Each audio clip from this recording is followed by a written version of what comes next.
So, heto na nga po mga Kawan Stories, matapos nga po ang halos 2 taon mula nang ma-trade si Jordan Poole, mukhang nagpapahiwatig nga itong gusto niyang bumalik sa Golden State Warriors matapos niyang i-post sa kanyang social media account ang mga larawan na parte siya ng dating kupunan. Pero ang tanong, may pag-asa pa nga bang mangyari ito?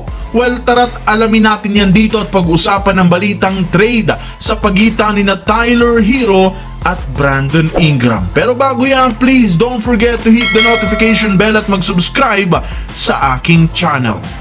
Sa unang taon mga Kawan Stories ni Jordan Poole sa Washington Wizards, nag-average nga siya dito ng 17 points per game na may kasamang 4.4 assist. Ngunit sa kabila niyan, hirap pa rin naman nga siyang mabuhat ang kanilang team papasok sa playoffs at maging sa play-in. At ang mahirap pa dyan, madalas nag-i-struggle nga ito kahit man umaabot sa 30 minutes per game ang kanyang playing time gaya ng naglalaro pa siya sa Golden State, hindi pa rin naman nga ito nagiging maganda para makakuha ng panalo. Kaya hindi nga po nakakagulat bakit hindi nga nito gusto ang kanyang kasalukuyang kalagayan sa Washington Wizards. Sa katunayan, nagpahiwating nga agad ito na gusto niyang bumalik sa kanyang dating team na Golden State matapos niyang ilagay sa kanyang social media story ang kanyang mga larawan na naglalaro ito sa dating kupunan. Kaya eto na nga ang kasalukuyang pinag-uusapan ng mga fans sa internet. Ang kaso,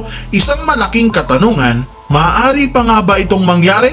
Well, basically, ayon sa isang analyst, posible para naman nga pong makabalik si Jordan Poole sa Golden State kapag nabigo sila sa kanilang binuong lineup next season at sa mga bubuhin pa nila sa mga susunod na taon. In other words, marirealize nga po ng front office na isang malaking pagkakamali ang pagtanggal at pag-trade nila sa kanya noon papunta sa Washington Wizards. And since willing rin naman nga pong bumalik si Jordan Poole sa kanila, posible nga nila itong magkaroon ng kasunduan. Ngunit mangyayari lamang ang ganitong klaseng senaryo kapag umalis na si Draymond Green sa kanilang team, dahil hanggang ngayon hindi pa rin naman nawawala ang initan at problema sa pagitan nilang dalawa. Siguradong makakaapekto ito sa chemistry ng kanilang kupunan. Sa kabilang banda naman, marami nga po mga Kawan Stories ng mga analyst ang nagsabi na inaasahang magre-request na ng trade si Brandon Ingram bago pa magsimula ang season.